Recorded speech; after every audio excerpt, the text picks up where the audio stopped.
The ArriveCan application that we were all forced almost to use when we were traveling during the COVID-19 pandemic, do you think there's any corruption or collusion? Listen to this video and give me your comments. In Canada, we trust, right? When I say that it's very important to have more anti-corruption laws that are a million times stronger, here's an example. Let me know what you think. When is the last invoice you submitted on ArriveCan work to the Government of Canada? I'm sorry, I do not have that. I can provide that for you. I didn't come here with information. I've already provided every kind of information I had. You didn't come here with information that GC Strategies didn't do for work on ArriveCan, but billed the taxpayers for. Got it. Well, the answer is October 2023. I'm going to read you a transcript of a leaked audio file, and it's a view. Quote, "We did the ArriveCan app, which is one that everybody has to use to come across the border, in 2 months. And that has like 27 pages, 15 workflows, e-declarations, facial recognition, NFC capability of the passport," end quote. If it took you 2 months to do the work, why are you still billing taxpayers in October of this year? October 23 was not ArriveCan invoicing. But I'm pleased that you've suddenly found the documents related to my question.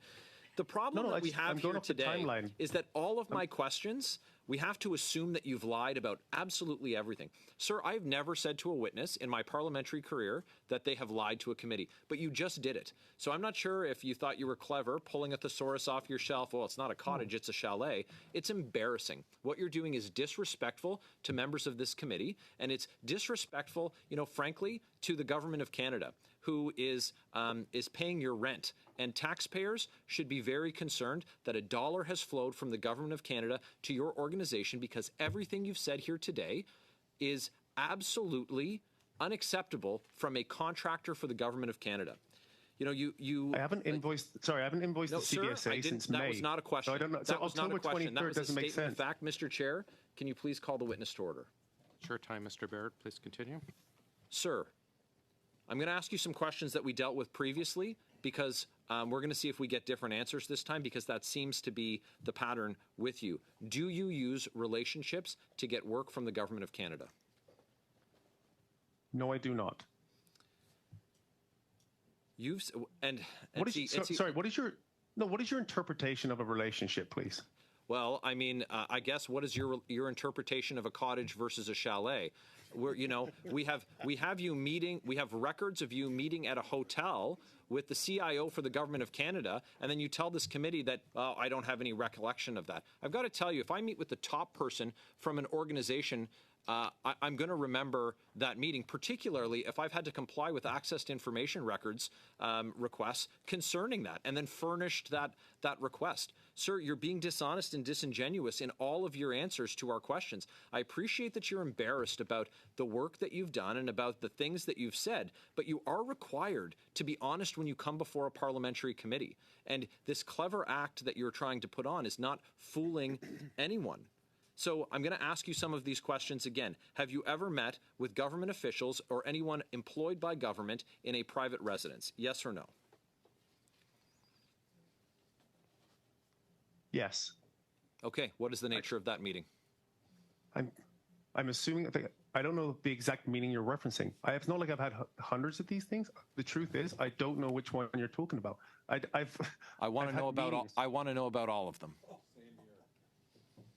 I don't know which one you're. Sorry, I cannot comment. If you could direct your exact question to me in writing, I'm more than happy to respond.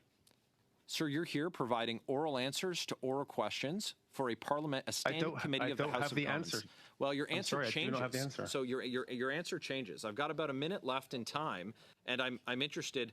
I'm interested in what precision we can get on any of that. You've had so many meetings with government officials in their private residences outside of working hours that you can't even remember. You can't remember how much money you were paid to work on the ArriveCan app. You can't remember meetings that you had in hotels with the chief officials for information technology for the Government of Canada. I'm not sure what confidence your clients could have in you if you can't remember these very basic details. Sir, I'm going to ask that you table for this parliamentary committee all bank records related to your business and the Government of Canada, that GC Strategies, Government of Canada, and Bottler. Anywhere that nexus exists, this committee, I would like you to table the bank records. Are you willing to do that? Yes or no, sir? Yes. So it's between the government to myself to Bottler. Is that what you're asking? Everything concerning I'm asking clarification on your question. Please. Everything concerning GC Strategies, the Government of Canada, Coridex, Dalian, Bottler. So anywhere there's an intersection of any of those companies, the committee would like your bank records. You will furnish us with them within 48 hours? Oh, I'm not prepared to do that. I'm sorry. Okay. For what purpose? Mr. Chair, Can you please understand? Mr. Chair, these are private information. Mr. Chair, I move that the committee order the production of those documents.